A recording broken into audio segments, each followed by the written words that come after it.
Good morning. So, I'm here today to talk to you about the value of an accessible data platform for the Australian industry. And just to reiterate on Richard and Michael's point, that the challenge has been set to us that we have an opportunity to add $400 million through the annual rate of genetic gain into the industry. And that seems like a big figure. However, I'm not sure how many of you are aware of a recent project from the Rural R&D for Profit Precision to Decision project. The estimated genetic gains by the Australian Farm Institute through that project is a figure of 2.9 billion, based on the adoption of data and analytics and digital technologies within the industry. So that's whole of agriculture. For the beef industry, $661.7 million, and for the sheep industry, $176.9 million. So you can see that through just from the use of data alone, the figure set out by the NLGC is more than achievable should we been able to achieve what we're looking to do within data. So why is that figure so big? To be absolutely honest, it's because the bar is currently set pretty low.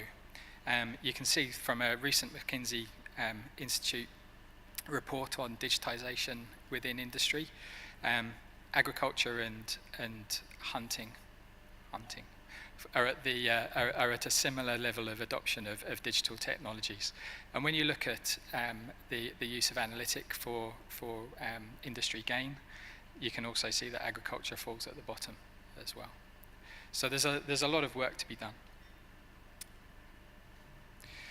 So just to reiterate Michael's points, so the NLGC focus areas are looking at world-leading R&D, disruptive technologies, which we'll talk about shortly, culture change, which also is incredibly important, the accessible data platform, which is the bit I'm going to be talking about now, and then enabling collaboration. So from a point of view of an accessible data platform, there's a lot of support for this NLGC KPI. It's supported through the findings of the Precision to Decision project. So that was 15 of the industry RDCs getting together to research the value of data and and to pull together some recommendations for how to enable that data. And also it's supported through the wider MLA digital value chain strategy as well. So as Michael was saying, funding is being put aside for this, and it's being seen as a priority not just from the NLGC but across industries and from MLA as well.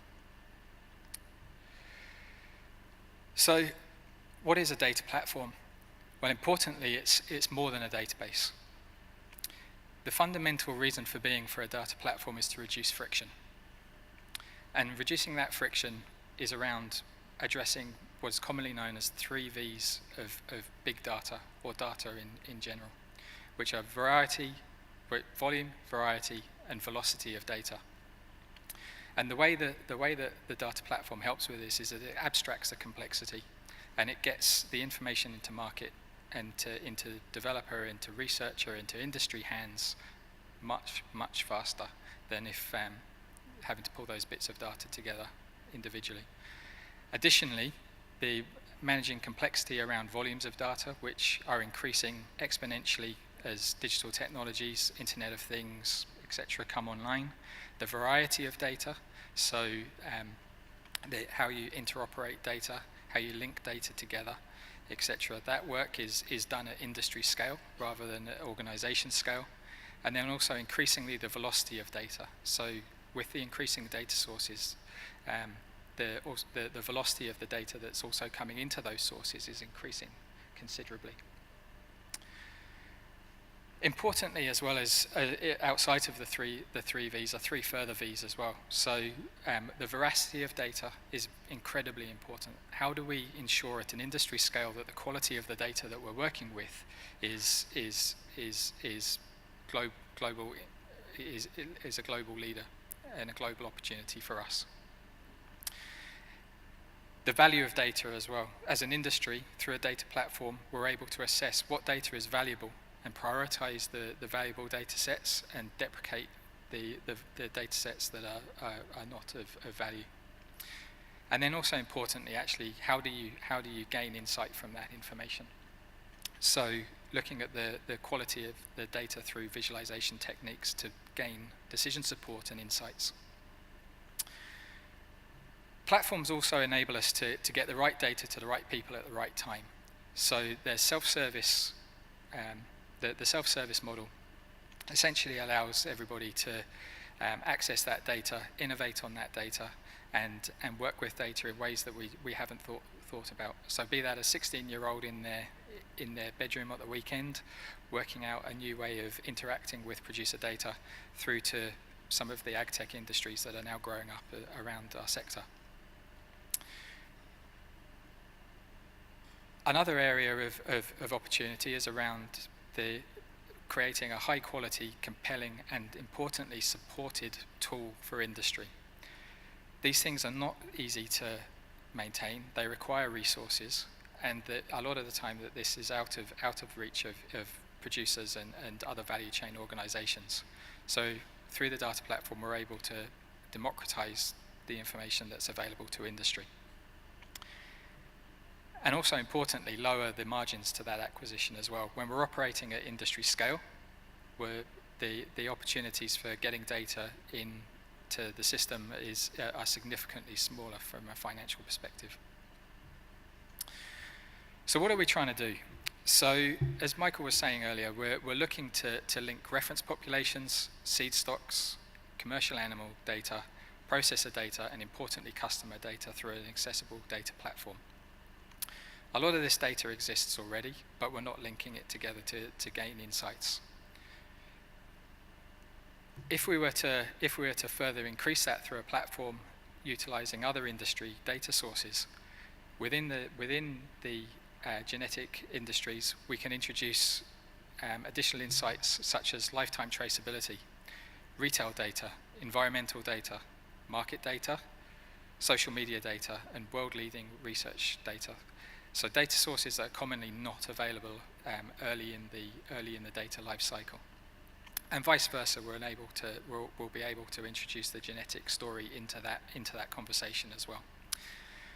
One of the common points that's often brought up in this, when I show this diagram, is, well, that's great, but the lifespan of genetic data is measured in years, not days. How do we get genetic information into the customer mindset early? Well, we have to start somewhere, and once we get the data pipelines set up, that information will start to flow. There are also a lot of other opportunities in terms of building industry data maturity. So through the creation of a data platform, not only do you get a tool to work with, to work across industry, but you also have an opportunity to build strategy for industry transformation, to start to create a data culture within industry where decisions are made on data and insights rather than intuition.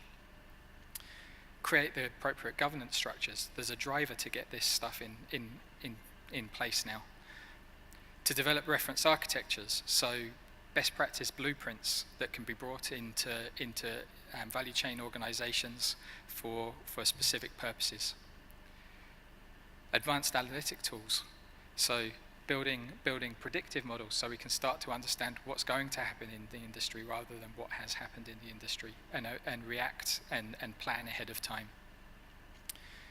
Create infrastructure, so specifically the data platform, the data platform, but also other infrastructure to help us get closer to consumers, get closer to our customers, and understand international markets. And then finally, build expertise and knowledge through the adoption of the data platform, through training to get the best out of the platform, and then also the links with small, medium, from subject matter experts. Ultimately building an industry data ecosystem and an ecosystem of innovation. So what are others doing in this area? Well, one of the organizations you'll hear about quite a lot today, I think, is going to be the ICBF.